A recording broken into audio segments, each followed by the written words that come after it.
Hey guys, welcome back to Clownfish TV. This is Neon. I am not here with Geeky Sparkles, but we're going to talk about the continued implosion of media, digital media. It continues to implode. There are more layoffs.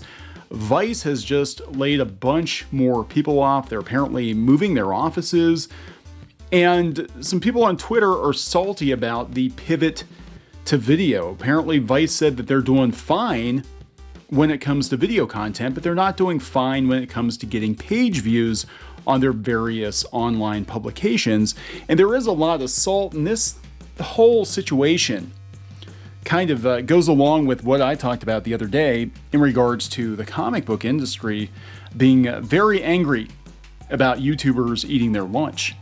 You know, comic book industry has gone nuts on Twitter in the last couple of weeks because they're upset that YouTubers are making money selling comics when they can't sell comics. They're calling it a grift, even if people are selling legitimate products, in many cases sequels and reboots of products, comics that were in the mainstream just a couple of decades ago.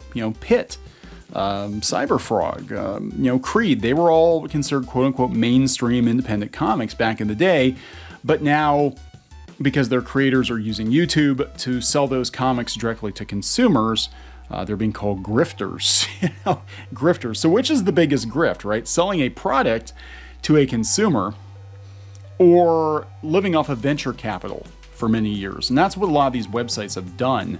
They've lived off of venture capital. They're not really profitable, and now they're trying to find more money. We talked about BuzzFeed the other day.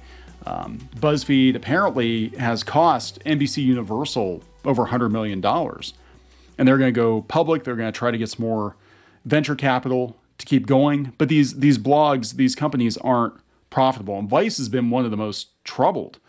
Apparently Disney has lost, and this was a couple of years ago, they had lost $400 million dumping money into Vice. And now they're laying more people off again for the second or third year in a row. Twitter is very salty, and it's going to interest you who is salty about the pivot to video. The pivot to video from blogs.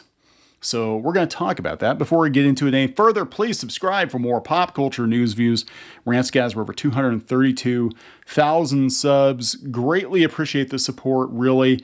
And our channel's been doing pretty good.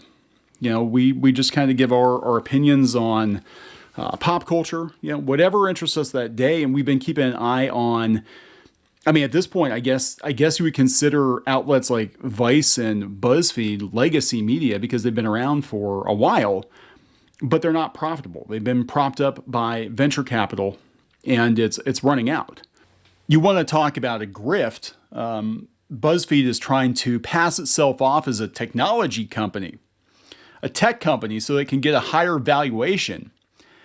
So it can get one of these SPACs. I guess it's SPAC. I always thought it was SPAC. I don't like SPAC. It sounds like a Nickelodeon product.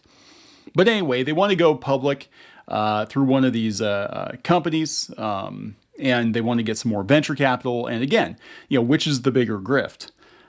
Living off of venture capital, repackaging your business to look like a business that it obviously is not. BuzzFeed obviously is not a tech company, but they consider selling vibrators as being part of a tech company so they can get the higher valuation, so they can get more money from venture capital. Anyway, this is coming from Variety. Had a friend send it over earlier today. Vice Media makes new round of layoffs in Digital Group and Refinery 29. They launched a new wave of layoffs reflecting the youth culture media company's ongoing financial struggles and need to realign toward profitable areas of the business amid a broader shift toward video and visual content. We're going to get to the salt on Twitter. It's very, very real, and it's coming from people who have been very critical of YouTubers. This is kind of the unified theory of everything. We've been talking about all the salt with people who are throwing shade at, people using YouTube to sell comics, Comicsgate, or other people. People have taken pot shots at us too. They've taken pot shots at Alterna Comics. But people using YouTube to sell products, they've been taking pot shots at them. We've had years of journalists and other blue checks calling YouTubers grifters and Yahtzees and all of these other derogatory terms, outrage merchants. We're going to do a video tomorrow about BuzzFeed and how they actually come up with their headlines, by the way.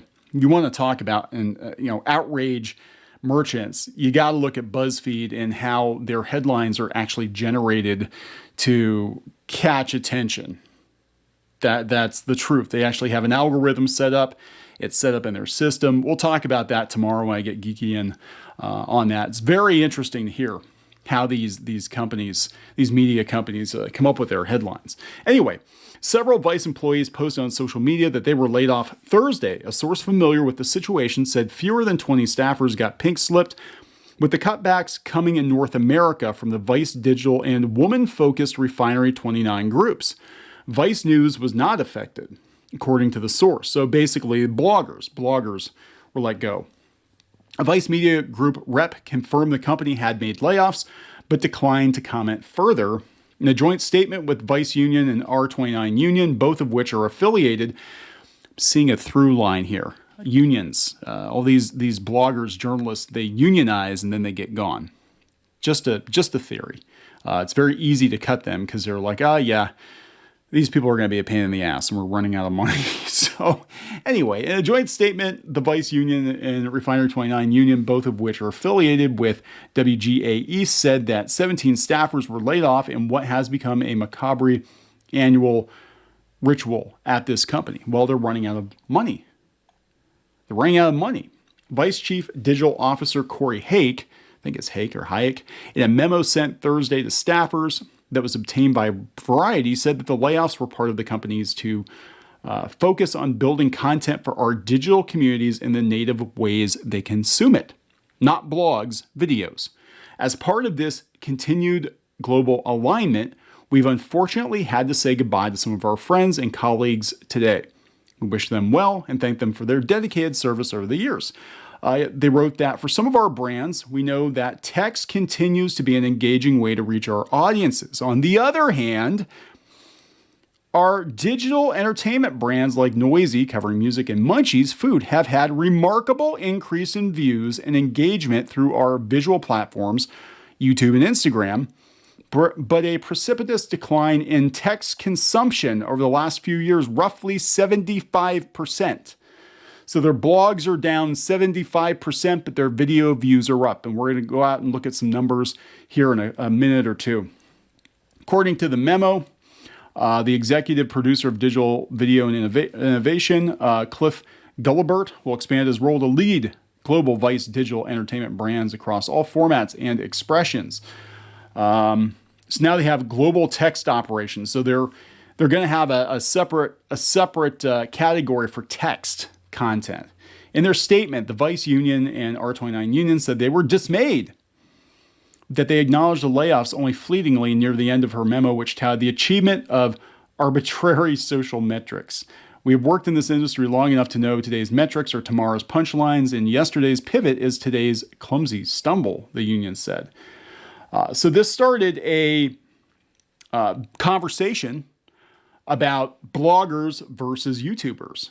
Basically, journalists versus YouTubers. Here's one of the writers. Well, lads, they finally got me after 4.5 years. I was laid off from Vice today. I'm grateful for the opportunity, but it's been really hard to watch a revolving door of incompetent, out-of-touch executives repeatedly fuck up and see hardworking, brilliant writers and editors suffer as a result. The long and short of it is people aren't reading your blogs. You're losing ground to YouTubers. And we're going to talk about my unified theory of everything. Somebody else quipped, in March of 2020, I said I'll be laid off before I work in that office again. And honestly, it feels good to be right. Yeah, because they let everybody work at home and they're not going back. So it made it easier, I think, to cut people loose when you don't have to actually look them in the eye and cut them loose. I've been there before. I got laid off one time. I'd started working at home and they're like, yeah, just don't check in once a month anymore. Don't come up to the office. We're done. We're laying people off and you're one of them. You know, I mean, it is what it is. We all die, pivot to video, but not all of us truly live. And by God, the life the team lived. Okay, so this is what the salt is about, pivoting to video. And this tweet's getting a lot of mileage. I'm not sure who this is. MZS, New York Magazine TV critic, editor at large for RogerEbert.com. So there we go. Truly don't understand pivot to video. When I get excited to read a piece and find out it's a video that I have to watch for several minutes, I click away. I almost never spend more time on a page where there's a video as opposed to something I can quickly read. Kinda, sorta. Now, if you go down through the thread, you'll see they bring up Facebook. Now, Facebook, they were actually inflating their video numbers. They never mentioned Facebook. They mentioned Instagram, which is part of Facebook, but they mostly mentioned YouTube. And if you go out devices, YouTube, 54 million views in the last 30 days, that's pretty damn good. They're getting a couple million views a day, and it's been pretty consistent. I mean, they've had some downturns, but just given the current CPMs, that's pretty decent money, for sure. They've got 14.7 million subscribers on YouTube, and that's not including their, TV networks or whatever they have. I know they have a TV network, but they're pretty consistent. But they're saying that their text views are down 75%. So yeah, they're going to put their resources where they're making money. And there's a lot of salt in this thread. A lot of it coming from Blue Checks. Who's this guy? Co-host of Critic Acclaim, 3-time Schmodown champion. It'd be nice to think they did some thinking, but they pivoted the video anyway, and it did not go well. I haven't had a steady gig since, but hey, I was right. This is talking about one of their former outlets. Might have been, I want to say it was College Humor. I don't know if he worked for College Humor or not, but I know that College Humor apparently pivoted the video. They went to Facebook and they got hosed, and that was the end of the site. MZS. Also, the cost and time sink involved in creating a competent video is so much greater than what you need to create a decent piece of writing. Here's the thing. You have a very overinflated opinion of your importance in the economy of the internet. And I hate to be the one to break it to you. I used to work as a journalist. I used to work as a newspaper editor. And you know what? Times change. I'm glad I'm no longer a newspaper editor. But you don't bring the money in because people aren't reading your articles. It doesn't matter how well written they are. Getting angry at the editors because people's tastes have changed, that doesn't look good. It really doesn't. It's just you're lashing out. So here's where I'm going to get into the kind of the unified theory of everything, right? Because I've been thinking a lot about the salt being thrown at comic book pros, being thrown at people who are Comicsgate or doing crowdfunding, who have left the mainstream industry, gone to Substack. So it's not just Comicsgate. People have gone to Substack. And those who are left behind have been very, very salty. And it mirrors another situation, mirrors this situation with journalists getting salty about YouTubers. And it was interesting. I had a friend send this over. Now, this is, I believe, public. So it's, we're not outing anyone here. But Andy Corey, who used to work for DC Comics, we have a lot of the same players here. Andy Corey talking about the pivot to video being a scam perpetuated by Facebook, who produced false data. That actually is true. I will back him up on that. That's true. To persuade publishers that users engage with video at an astronomically higher rate than text and graphics. Everybody's talking about Facebook. They're not talking about YouTube. Thousands of people were fired and millions of dollars were spent on video content nobody wanted.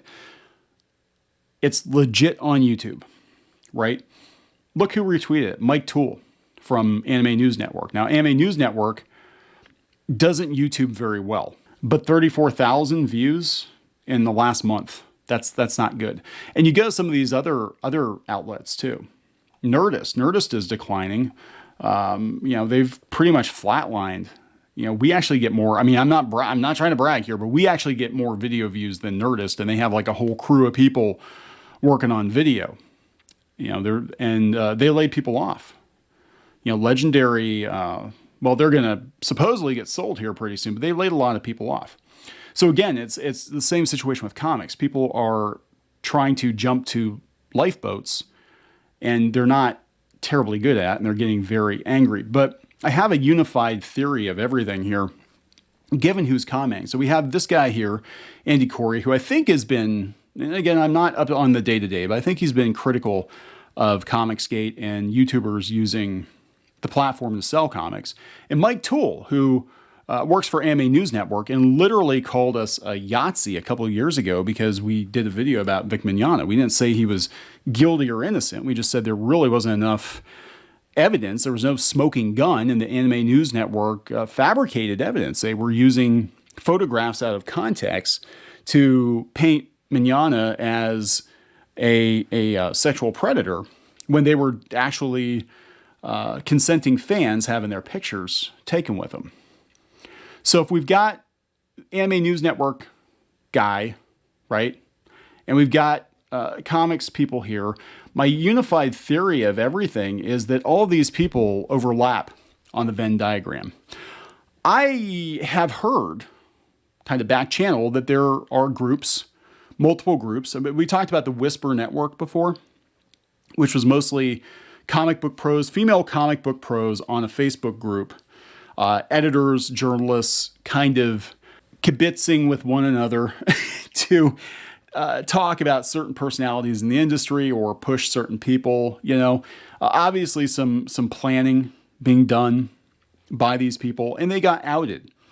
I have heard, I haven't seen it, and gosh, I would love some information if it does exist, but I have heard that there are such groups for journalists, and you know, that there basically is what could best be described as an anti-geek pop culture movement or group of people that are behind a lot of the drama on Twitter, behind a lot of the sock puppet accounts, behind some of the drama going on other message boards or Facebook, behind making, you know, threats against people, trying to get them, you know, fired from their jobs. Behind a lot of the shenanigans, that there actually are a lot more of these salty journalists, salty comic book pros working together to try to deplatform and discredit YouTubers. That's what I've heard. Now, I haven't seen the smoking gun yet, but given that there already was a nest of comic book professionals, using air quotes here, and journalists found on Facebook, I have no doubt that there are probably Discords out there, probably Slack channels out there, where all these people are kind of getting together because they're threatened. They're threatened by video because they can't do it. They're not good at it. And I'm sorry, I really am. Maybe you should have pivoted to video sooner. You know, maybe 10 years ago, if you could hop in a time machine, you go back 10 years, you could have pivoted to video first and you would have been fine. So this is how it works, right? It's really easy. If you're part of the group or a group, it's the industry. If you're outside of that group and you're not vetted by that group, you are a grifter. And it's really that simple. And all of this is basically a bunch of content creators, whether it's journalism or comic books or whatever it is, you know, video game developers, whatever it is, staring at the meteorite. They know their time is up. But these same people used to be very, very happy when legacy journos, like at the New York Times and stuff like that, would get ass mad at them. Like, oh, we're the new kids on the block, you know? And there's a time for everything. There's going to be a time when YouTube basically ends. You know, a lot of people are going to migrate off of YouTube because it's getting harder and harder to, monetize your content and get attention. You have to already have a pretty established channel now to get attention. But that's what I think is going on. I think that at the end of the day, you still have to bring the numbers. You still have to bring the money. And we're seeing now that so many of these blogs, these media outlets were propped up with venture capital. They weren't actually turning a profit.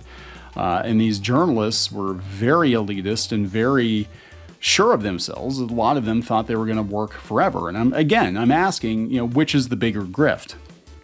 selling a product, building your own channel, your own brand, your own presence, your own website, or parking it on someone else's website and that website being bankrolled by venture capital that dissipates. It's not even being bankrolled by profit. You tell me. I'm going to wrap this one up. Please subscribe for more pop culture news, views, and rants. We'll talk later.